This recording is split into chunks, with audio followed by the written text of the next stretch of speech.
रहीम। मदावा clinic के channel से मैं हूं आपका होस्ट डॉक्टर हनीफ मलिक। और आज हमारे साथ जो शख्सियत मौजूद हैं वो हैं हकीम ज़हूर अहमद साहब। गुलामाबाद फैसलाबाद से इनका ताल्लुक़ है और हम इनके शुक्रगुज़ार हैं कि हमारे लिए टाइम निकाला। यकीनन अच्छी बातें करेंगे और अगर आपको कोई बात अच्छी लगे तो चैनल को सब्सक्राइब ज़रूर कीजिएगा, लाइक और शेयर कर दीजिएगा और कमेंट सेक्शन में ज़रूर बताइएगा कि आपको हमारी बातें कैसी लगी।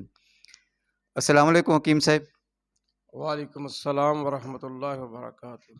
अच्छा हकीम साहब, आप अपनी ज़बानी हमारे सुनने वालों को अपना तारुफ़ करवा दीजिए ताकि वो जान सकें कि आज जो शख्सियत हमारे साथ मुखातिब है वो उसका तारुफ़ क्या है।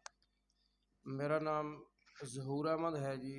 मैं ग़ुलाम अहमदाबाद फैसलाबाद में अनवरिया दवाखाने के नाम से तकरीबन अरसा 15 साल से मतब कर रहा हूँ और साथ साथ मेरा ख़ताबत के साथ भी ताल्लुक़ है, मस्जिद के साथ भी ताल्लुक़ है, तदरीसी शोबा भी है मेरा, हिफ़्ज़ के साथ, कुरान पाक हिफ़्ज़ के साथ। ये मेरा जो है ना वो। अच्छा हकीम साहब, बहुत शुक्रिया। आपसे आज जो बात पूछनी है, जो सवाल पूछना है वो ये है कि दौर हाज़िर में आजकल कौन-सी आपके ख़्याल में वो कौन-सी ऐसी बीमारी है जिसमें जो हमारा मुआशरा है वो जकड़ा हुआ है और परेशान है? मेरे नज़दीक जो है मैं देख रहा हूँ कि दौर हाज़िर में ज़्यादा जो बीमारी है वो डिप्रेशन है। जी। हर बंदा जो है वो डिप्रेशन का शिकार है। कुछ तो ऐसे हैं कि जो बीमारियों की वजह से मेडिसिन खा खा के मुख्तलिफ डॉक्टरों के पास, हकीमों के पास, तबीबों के पास जा जा के और मायूस हो चुके हैं। जी, जी। और अक्सर मरीज़ जो है आके यही शिकायत करता है कि मैंने बड़ी दवाइयाँ खाई हैं, बड़े दम किए हैं, बड़े तवीज़ लिए हैं, लेकिन फ़ायदा किसी से नहीं हो रहा। उसमें ये है कि मैं समझता हूँ कि एक तो उसकी बुनियादी वजह जो है वो ये है कि हमारा ताल्लुक़ अल्लाह से जो है ना वो टूट गया है। रूहानियत के साथ हमारा ताल्लुक़ नहीं है और दीन के साथ, मज़हब के साथ लगाव नहीं है। और जब इंसान का ताल्लुक़ खालिक के साथ कमज़ोर हो जाए तो फिर आदमी डिप्रेशन में चले जाता है। ख़ासकर मुसलमान का जो है ये एक अकीदा है कि अला बिज़िक्रिल्लाहि तत्मइन्नुल क़ुलूब, अल्लाह बेशक। के ज़िक्र से दिलों को सुकून मिलता है। वो नमाज की शक्ल में ज़िक्र हो या तिलावत कुरान पाक की शक्ल में हो या ज़िक्र ज़कार की शक्ल में हो, ये सारे अल्लाह ही के ज़िक्र हैं।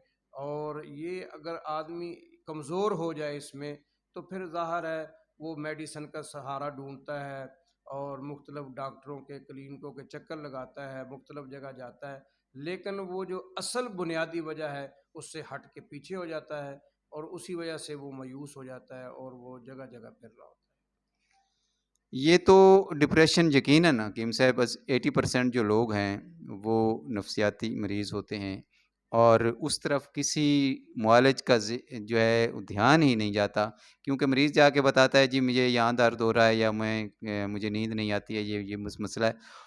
तो जो आम मुआलिजीन हैं वो ऐसे ही करते हैं कि जो तकलीफ़ बता रहा है उसकी दवाई दे दी और असल सबब जो है उसकी तरफ ध्यान नहीं जाता, तो इस वजह से वो मरीज़ ठीक नहीं होते।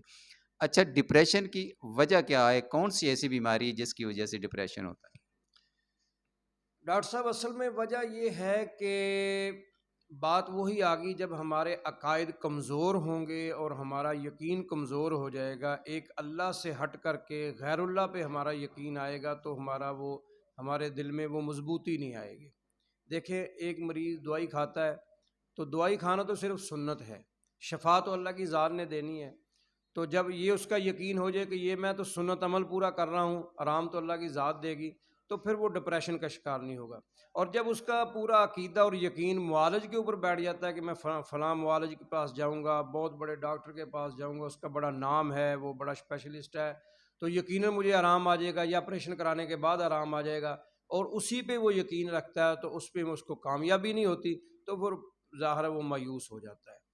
तो मेरे ख़्याल में आदमी को, बल्कि ख़्याल में क्या, बल्कि आदमी को होना ही अकीदा मज़बूत अल्लाह की ज़ात पे है, वो किसी सूरत में भी हो, नतीजा अल्लाह की ज़ात पे छोड़ना चाहिए। और आदमी मायूस उस वक़्त होता है जब किसी इंसान पे उसकी उम्मीद लग जाती है, اللہ سے امید ہٹ جاتی ہے، اور مومن کو ہر صورت میں ہر وقت اللہ پہ امید رکھنی چاہیے، نتیجہ بھی اللہ پہ رکھنا چاہیے، اپنا کام کرتے رہنا چاہیے، کامیابی اللہ تعالیٰ کی ذات دیتی یہ آپ کا مطلب ہے یہ جو بیماری ہے یہ اللہ تعالیٰ کی طرف سے ہوتی ہے اور اللہ ہی شفا دیتا ہے، اور جیسے قرآن پاک میں بھی ہے کہ میں جب بیمار ہوتا ہوں تو وہی اللہ مجھے شفا دیتا ہے۔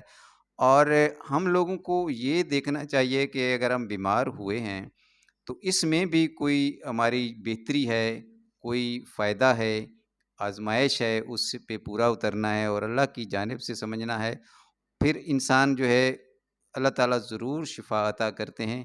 آپ کی بات صحیح ہے، وہ جیسے کہتے ہیں حکیم بڑا نہیں ہوتا، یقین بڑا ہوتا ہے، تو یقین کے ساتھ، اعتماد کے ساتھ اگر علاج کرتے ہیں اور مایوس نہیں ہوتے تو پھر اللہ تعالیٰ شفا بھی دیتے ہیں۔ اچھا حکیم صاحب، آپ سے یہ پوچھنا ہے کہ آپ کے تجربے کا کوئی ایسا نچوڑ جو آج کل کے دور حاضر میں کوئی ایسا نسخہ جو ہمارے سننے والے اس کو اپنائیں، بنائیں اور استعمال کریں اور اس سے مستفید ہوں۔ میرے تجربے میں جو آج کل آیا ہے کہ زیادہ آج موسم کے حساب سے پیچس وغیرہ لگ جاتے ہیں لوگوں کو، بڑا مجرب نسخہ ہے، اس کو ہم اکثیر بادیان بولتے ہیں۔ ہلدی ملٹھی سونف برابر وزن لے کر کے 500 mg کے کیپسول بھر لیں، اور کسی آدمی کو اگر پیچس آ رہے ہوں تو ایک کیپسول صبح، ایک دوپہر، ایک شام پانی کے ساتھ لے لیں، تو ساتھ اسکبول کا چھلکا اور گوند کیکر اور جو ہے دھنیا خشک، اس کا پاؤڈر بنا لیں، آدھا آدھا چمچ صبح و شام لے لیں، اس سے بڑا فائدہ ہوگا اور بڑا اچھا رزلٹ ہے۔ منہ میں چھالے نکل آئیں، معدے میں گرمی ہو جائے، پیچس لگ جائیں، اور بڑی اچھی چیز ہے یہ۔